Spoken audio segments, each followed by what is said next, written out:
नमस्कार। आइए आज हम इस वीडियो के माध्यम से एड ग्रेड अभ्यास पुस्तिका विषय विज्ञान कक्षा 8 देखिए इस प्रकार से कक्षा 8 के लिए विषय विज्ञान की एड ग्रेड अभ्यास पुस्तिका हमें इस प्रकार से प्रदान की गई है। आप देख सकते हैं यह न्यू एड ग्रेड अभ्यास पुस्तिका है सत्र 2024-25। देखिए इसमें विषय सूची दी गई है। अध्याय 1 से लेकर अध्याय 13 तक सभी अध्याय दिए गए हैं। इन सभी अध्याय का संपूर्ण हल हम इस चैनल के माध्यम से आसानी से समझेंगे। तो आइए देखते हैं इस वीडियो के माध्यम से अध्याय 10 ध्वनि। इस अध्याय के सभी प्रश्नों के आंसर हम किस प्रकार से अपनी पाठ्यपुस्तक से पूर्ण कर सकते हैं, आइए आज हम इस वीडियो के माध्यम से समझेंगे। देखिए यदि आप इसी प्रकार से इसके आगे के अन्य सभी अध्याय का संपूर्ण हल समझना चाहते हैं तो आप हमारे इस चैनल से जुड़े रहिए और इस चैनल को सब्सक्राइब अवश्य कर लें। साथ ही बेल आइकन को प्रेस जरूर कर लें ताकि आने वाले नए वीडियो सबसे पहले आप तक पहुँचते रहेंगे। तो आइए देखते हैं अध्याय 10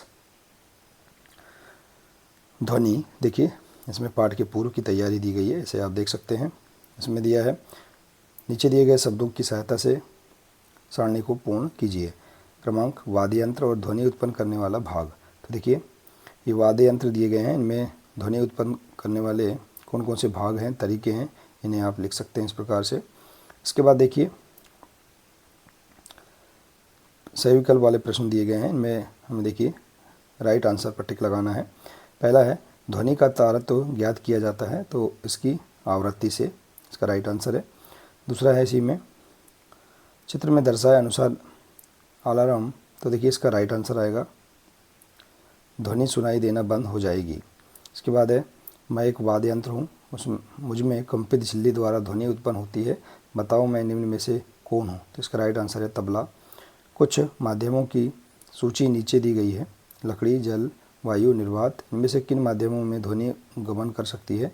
केवल लकड़ी, जल और वायु में।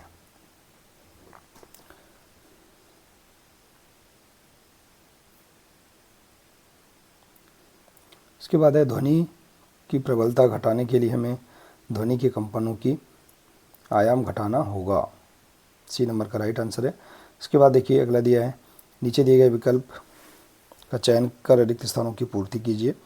पहला है प्रति सेकंड होने वाले दोलनों की संख्या को आवृत्ति कहते हैं। मानव कानों के लिए श्रव्यता का परास 20 हर्ट्ज है। कक्षा में यदि सभी विद्यार्थी एक साथ तेज आवाज़ में बोलें तो उत्पन्न ध्वनि शोर कहलाएगी। कंपन का आयाम जितना अधिक होता है ध्वनि उतनी ही प्रबल होती है और आवृत्ति को हर्ट्ज में व्यक्त किया जाता है। तो इस प्रकार से आप रिक्त स्थानों की पूर्ति कर सकते हैं। इसके बाद है अति लघुत्तरीय प्रश्न दिया है। प्रश्न तीसरा, जब हम बातचीत करते हैं तो क्या हमारे शरीर का कोई भाग कंपन करता है? यदि हाँ तो उस भाग का नाम लिखिए। तो जब हम बातचीत करते हैं तो हमारे शरीर में गले में स्वर यंत्र में उपस्थित वाक तंतु कंपन करता है।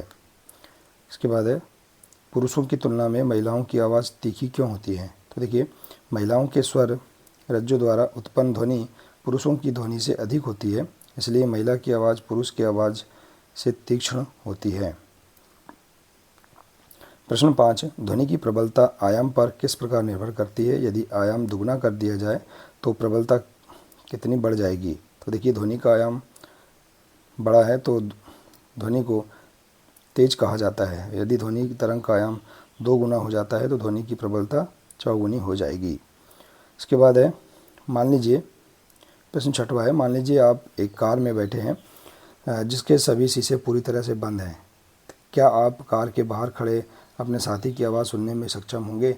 अपने उत्तर का कारण भी दीजिए। तो देखिए कार के बंद शीशे आवाज़ को काफ़ी हद तक अवरुद्ध कर देते हैं, जिससे बाहर की आवाज़ अंदर नहीं पहुंच पाती है। हालांकि कुछ हद तक आवाज़ कार के ढांचे और शीशे के माध्यम से अंदर आ सकती है, लेकिन यह आवाज़ बहुत धीमी और मध्यम होगी। इसके बाद है प्रश्न 7वां, आवृत्ति किसे कहते हैं? इसकी इकाई क्या है? तो देखिए कोई आवृत्त घटना बार बार दोहराई जाए तो इस घटना को आवृत्ति कहते हैं। आवृत्ति की इकाई हर्ट्ज है। इसके बाद है लघुत्तरीय प्रश्न। प्रश्न देखिए 8 दिया है। उपरोक्त 2 ए और बी दिए गए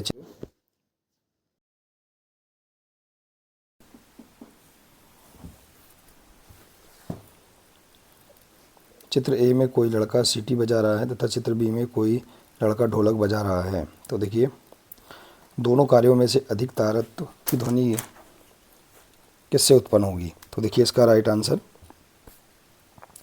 चित्र ए में तारत्व की ध्वनि अधिक है, सीटी की आवृत्ति अधिक होती है, इसलिए यह अधिक तारत्व की ध्वनि उत्पन्न करता है। इसके बाद है दोनों ध्वनियों की तुलना शेर की दहाड़ तथा पक्षी की ध्वनि से की जाए तो शेर तथा पक्षी में से किसकी ध्वनि का तारत्व अधिक होगा? तो देखिए पक्षी उच्च तारत्व की ध्वनि उत्पन्न करता है, जबकि शेर की दहाड़ का तारत्व मंद होता है, अतः पक्षी की ध्वनि का तारत्व अधिक होगा। देखिए शोर तथा संगीत में क्या अंतर है? क्या कभी कोई सुस्वर ध्वनि शोर बन सकती है?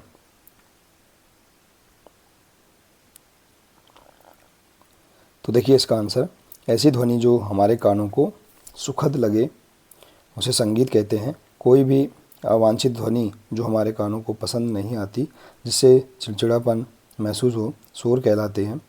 कोई भी सुस्वर ध्वनि शोर नहीं बन सकती है। अगला प्रश्न, हम जानते हैं कि ध्वनि उत्पन्न करने के लिए कंपन आवश्यक है। स्पष्ट कीजिए कि प्रत्येक कंपित वस्तु द्वारा उत्पन्न ध्वनि को हम क्यों नहीं सुन सकते हैं। तो देखिए मानव लगभग 20 कंपन प्रति सेकंड 20 हर्ट्ज से कम आवृत्ति की ध्वनियाँ सुन नहीं सकता है। अतः मनुष्य कान के लिए श्रव्य की आवृत्ति का ह्रास लगभग 20 हर्ट्ज से 20,000 हर्ट्ज तक है। अतः हम केवल 20 हर्ट्ज से 20,000 हर्ट्ज के बीच की आवृत्ति वाली ध्वनियाँ ही सुन सकते हैं। श्रव्य और अश्रव्य ध्वनि में अंतर लिखिए। तो देखिए श्रव्य और अश्रव्य ध्वनि में अंतर इस प्रकार से आप लिख सकते हैं। इसके बाद देखिए अपने घर में पाए जाने वाले कुछ ऐसे स्रोतों की सूची बनाइए जो ध्वनि प्रदूषण उत्पन्न करते हैं। तो देखिए घरों में इस्तेमाल किए जाने वाले स्रोत निम्न हैं: लाउड स्पीकर, मशीनें, पटाखे, कूलर, वातानुकूल, रसोई घर के कुछ उपकरण, टेलीफोन, टीवी इत्यादि। प्रश्न 13, ध्वनि प्रदूषण किसे कहते हैं? लगातार ध्वनि प्रदूषित क्षेत्र में रहने पर स्वास्थ्य पर क्या हानिकारक प्रभाव पड़ सकता है, लिखिए। तो देखिए इस प्रकार से इसका आंसर लिख सकते हैं। विश्व स्वास्थ्य संगठन के अनुसार 65 डेसिबल से अधिक शोर की ध्वनि प्रदूषण कहलाती है। लगातार ध्वनि प्रदूषण होने से स्वास्थ्य और व्यवहार में सिरदर्द व चिड़चिड़ापन होता है, हृदय में उच्च रक्तचाप होता है, अधिक शोर शराबा होने से प्राणियों में भय व तनाव महसूस होता है। इससे यातायात के दौरान होने वाला शोर मुख्य कारण होता है। इसके बाद अगला प्रश्न है, ध्वनि कैसे उत्पन्न होती है? यह कैसे हमारे कानों तक सुनी जाती है, लिखिए। तो देखिए ध्वनि तब उत्पन्न होती है जब कोई चीज़ कंपन करती है। ध्वनि तरंगें उच्च और निम्न दबाव वाले क्षेत्र से मिलकर बनी होती है, जिन्हें क्रमशः संपीड़न और विरलन कहा जाता है। कंपन जो हवा या किसी अन्य माध्यम से यात्रा करते हैं तथा ध्वनि को तब सुना जाता है जब वह हमारे कानों तक पहुंचती है। इसके बाद है, एक दोलन 2 सेकंड में 20 बार दोलन करता है। इसका आवर्तकाल तथा आवृत्ति ज्ञात कीजिए। तो देखिए आवर्तकाल बराबर एक दोलन को पूरा करने में लगा समय। तो देखिए और दोलनों की संख्या, इसका सूत्र है। तो आवर्तकाल बराबर 20 दोलन पूरा करने में लगा समय बटे दोलनों की संख्या। तो इसमें लगा समय 2 सेकंड और दोलनों की संख्या है 20 बराबर 1/10 सेकंड, या ऐसे हम लिख सकते हैं 0.1 सेकंड। इसके बाद आवृत्ति है दोलनों की संख्या बटे दोलनों में लगा समय। तो दोलनों की संख्या कितनी? 20 है और इसमें लगा समय 2 है, तो 20/2, तो यहाँ जाएगा 10 हर्ट्ज। तो इस प्रकार से हम आवर्तकाल और आवृत्ति निकाल सकते हैं। इसके बाद है प्रोजेक्ट कार्य।